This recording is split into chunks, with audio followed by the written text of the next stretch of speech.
Conflict. This happens when two or more people, groups, or sides have opposing ideas, needs, goals, or values. It can be as small as a disagreement between friends or as big as a war between nations. Conflict is a natural part of life. It's not always bad. In fact, when handled well, conflict can lead to growth, better understanding, and stronger relationship. Conflict are an inevitable part of human interaction and can arise in various aspects of our lives, ranging from personal relationships to professional environments. Resolving and transforming conflict is a vital skill that allows individuals and communities to navigate differences, foster understanding, and promote harmonious relationships. This explores the significance of conflict resolution and transformation, highlighting the benefits it brings and provide a glimpse into the transformative power it holds.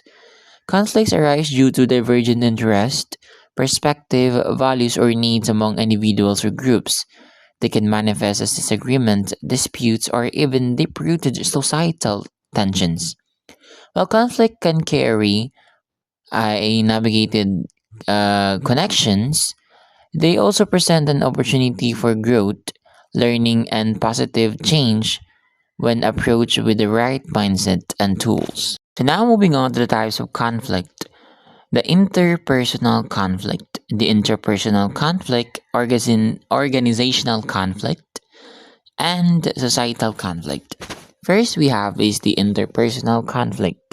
This conflict can be caused by differences in what people think, want to achieve, or believe in. There's an final definition of it. Disagreement between two or more people are often seen in our daily lives, and this is known as the interpersonal conflict.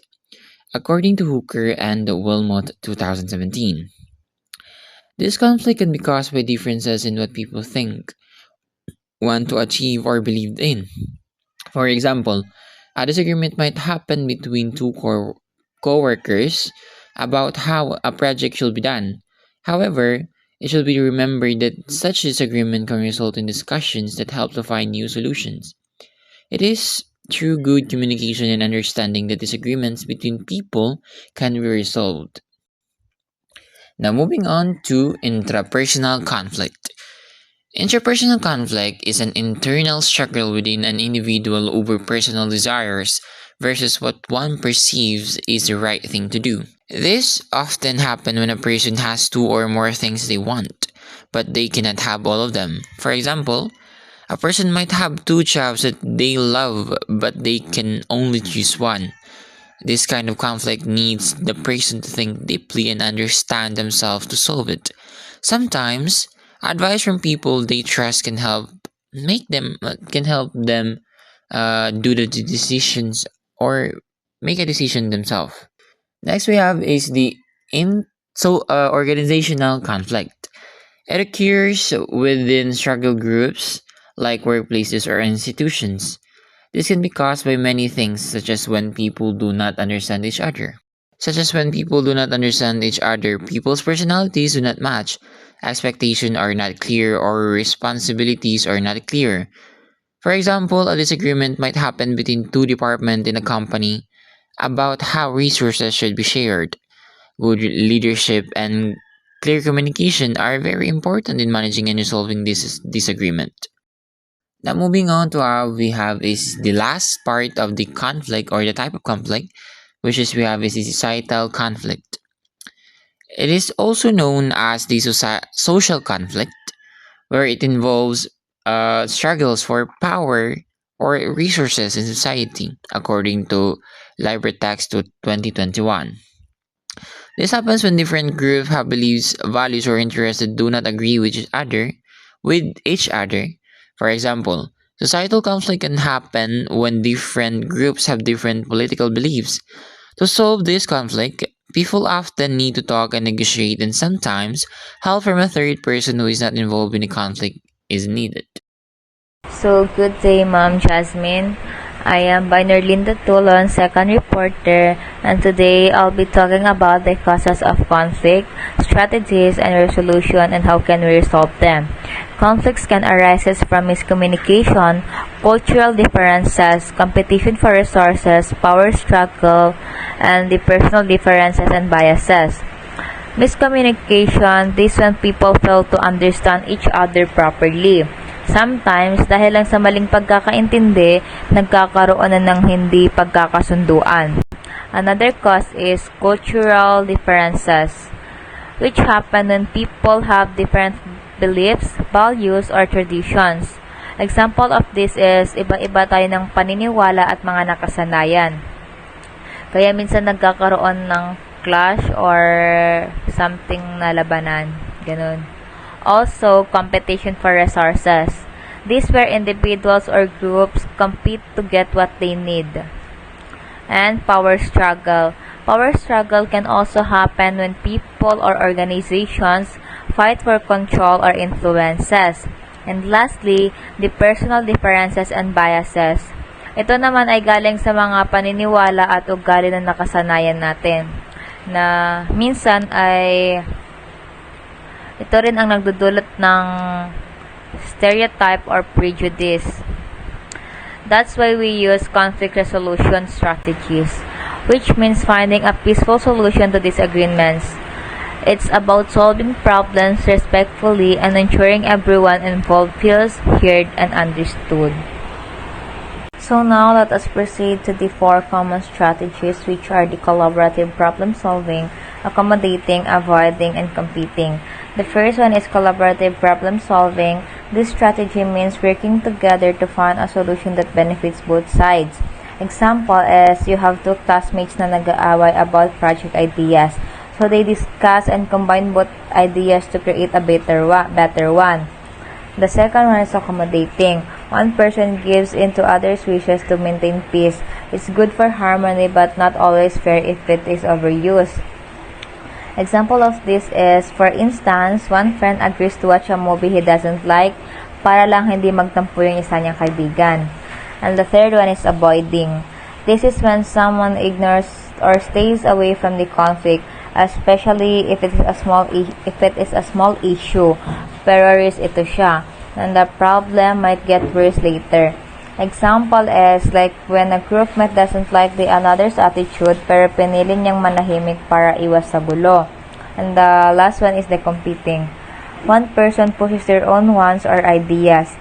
Even at the expenses of others, it can solve issues fast but may cause tensions. Example of this is sa meeting, isang leader lang ang laging nasusunod at hindi na napapakinggan yung iba. Okay, let's proceed to the conflict resolution involves. Conflict resolution involves finding a peaceful way to solve disagreements between people.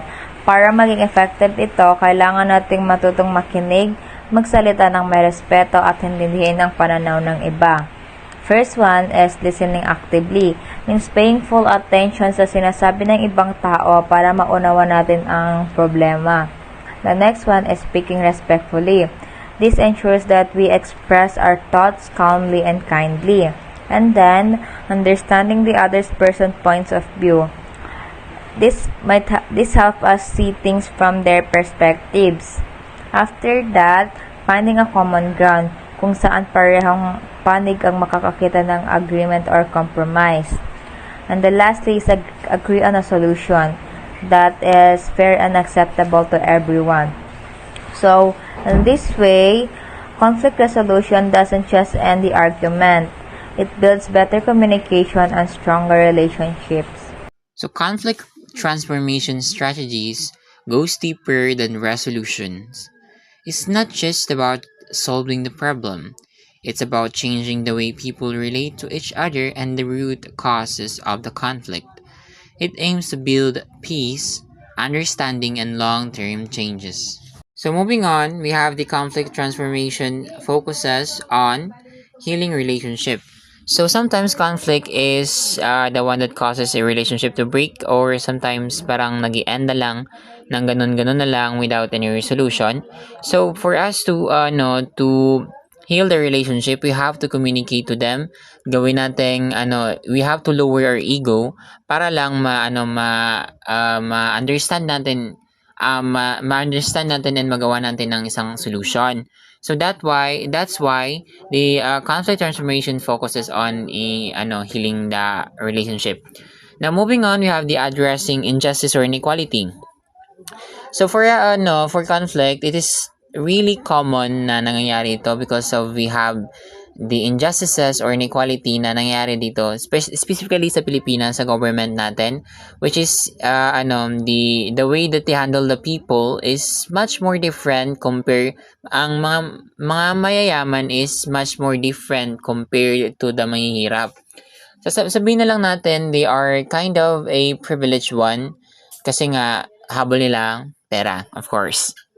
Now we have the next one we have is the changing harmful system or behaviors, which is a common sense na lang natin to because it is really understandable naman. And we have moving on, we have the empowering people to handle future conflicts better. So to empower people to handle future conflict better, individuals and organization must cultivate essential skills kagaya ng mga, for example, emotional intelligence, better communication, and proactive mediation. So, by creating environment that encourages constructive dialogue and build a culture of psychological safety, mga tao pwede na mas transform ang disagreement into opportunities for better growth. Good day, ma'am. I am Thea Kits S. Vedra. Now it's my turn to present. I will be discussing the key strategies that helps promote peace, understanding, and unity in our community. I will explain po each strategy one by one. Then mag-give po ako ng short examples to make it easier to understand. So first, dialogue and storytelling. Encouraging people to share their experiences and listen to others. For example, during a school program, students share personal story about their culture para mas ma-understand natin ang culture nila at ma-appreciate ng iba yung differences nila. So, yun pa, build empathy and breaks down stereotypes. So, this strategy is all about sharing experiences and listening to others. Kapag nakaka-open up ang mga tao, it builds empathy and breaks stereotype. Like, you start to realize na iba-iba man kayo, you still share common feelings and goals. So, number 2 is education and awareness. Education and awareness, teaching people about conflict, communication, and respect. Help prevent future conflict and promotes peaceful behavior. So, for example po, the teacher teaches student how to handle disagreement respectfully para ma-improve yung communication skills nila. Education helps people learn how to deal with conflicts in a calm and respectfully way. Kapag marunong kang makipag-usap ng maayos, less drama, more understanding. So, it's really about promoting peace, respect sa environment. Number 3 is the community building. Community building, creating spaces where people feel safe, valued, and connected. Strengthen relationship and trust. For example, the neighbor, yung barangay nag-organize ng clean-up drive para magiging safe and clean yung place nila, while also nag-strengthen yung friendship nila. Like, makahalubilo nila yung kapitbahay nila, something ganyan. So, community building is basically teamwork and connection. When people work together for something good, like a clean-up drive, they build trust and chismisan, barkadahan vibes in the community. Everyone feels more connected and valued. So, the fourth one is restorative justice. Restorative justice focuses on repairing harm rather than punishing, and involve victim, offender, and community and healing.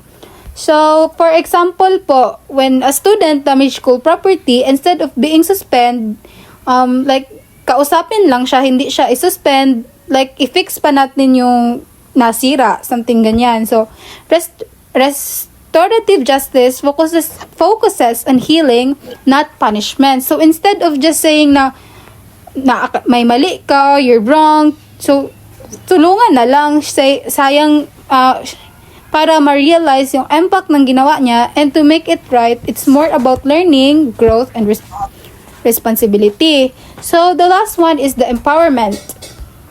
Empowerment, giving people the tools and confidence to speak and solve problems, especially important for marginalized or vulnerable group.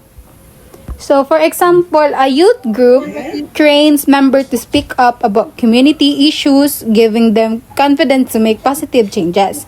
So, empowerment is all about giving people confidence and power to take action. Like, when the youth are trained to speak up, they become leader. Hindi na sila tahimik lang, like, by confident na sila mag-talk sa harapan ng madaming tao, they actually make a difference sa community. So, the conflict transformation is often used in peace building, social justice work, and community development. It's about turning conflict into an opportunity for growth, healing, and a positive change. So, the summary is conflict is a part of life, but how we respond to it makes all the difference. Conflict resolution helps us solve problems peacefully, while conflict transformation helps us change the deeper issues that causes conflict in the first place. Whether it's a disagreement between friends or a challenge in a community, learning to handle conflict with respect, empathy, and courage can lead to stronger relationship and a better world. This is your reporter Abdul Rashid M. Yunus at nagsasabing, good communication is the bridge between confusion and clarity. That's all po, and thank you for listening. Hope and God bless po sa inyo. Thank you!